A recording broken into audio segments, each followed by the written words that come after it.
இன்றைக்கி நம்ம ஈஸியாக இன்ஸ்டன்ட் சாம்பார் எப்படி செய்யுதுன்னு பார்க்கலாங்க. பருப்பு இல்லாமல் இன்றைக்கி நம்ம சாம்பார் செய்ய போகிறோம். அவ்வளோ டேஸ்ட்டாக இருந்துச்சுங்க. பெரிய சைஸ் வெங்காயம் ஒன்று சின்ன சின்னதாக கட் பண்ணி வச்சுக்கோங்க. தக்காளி ஒன்று, முருங்கைக்காய், கேரட்டு, நான் சௌச்சௌ எடுத்திருக்கேன். பூண்டு ஒரு 10 எடுத்திருக்கேங்க. நீங்கள் உருளைக்கிழங்கு, கத்திரிக்காய் கூட எடுத்துக்கலாம். இது ரொம்ப ஈஸிங்க செய்கிறது. டேஸ்ட்டும் பருப்பு சாம்பாருக்கு ஈக்குவலாக இருந்துச்சு. 10 to 15 மினிட்ஸில் நம்ம செஞ்சிடலாம். குக்கர் எடுத்துகிட்டு அதில் நம்ம கட் பண்ணி வச்சுருக்கிற வெஜிடபிள்ஸை இதில் ஆட் பண்ணிக்கலாங்க. காரத்துக்கு குழம்பு மிளகாய் தூள் 2 ஸ்பூன் ஆட் பண்ணுறேன்.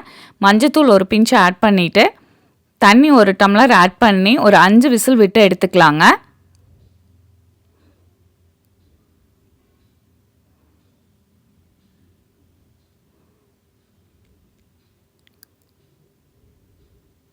இப்போ லிட்டு ஓப்பன் பண்ணி பார்க்கலாம்.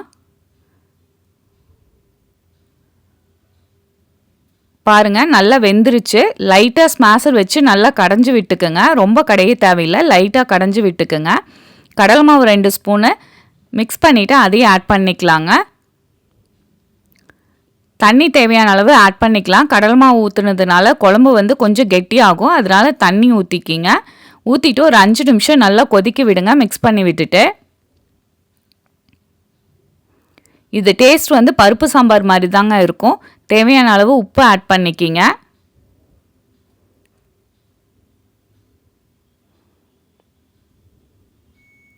இது ரொம்ப கெட்டியாக இருந்தால் சாம்பார் ஊற்றி சாப்பிட்றதுக்கு நல்லா இருக்காதுங்க. கொஞ்சம் தண்ணியாகவே நீங்கள் வைங்க.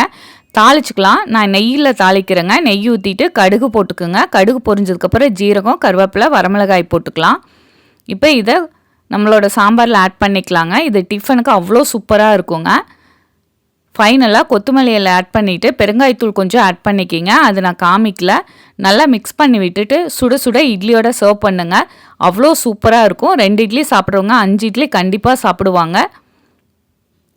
இது ரொம்ப கெட்டியாக இருக்க வேண்டாங்க. கொஞ்சம் தண்ணியாகவே இருக்கட்டும். தொட்டு சாப்பிடாம இட்லியில் ஊற்றி சாப்பிடுங்க.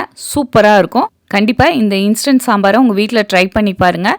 பேச்சுலர்ஸ் பிகினர்ஸ் கண்டிப்பாக ட்ரை பண்ணி பாருங்கள். சூப்பராக இருக்கும். என்னுடைய சேனலை சப்ஸ்கிரைப் பண்ணுங்கள். இன்ஸ்டாவும் ஃபேஸ்புக்கும் ஃபாலோ பண்ணுங்கள். தேங்க்யூ.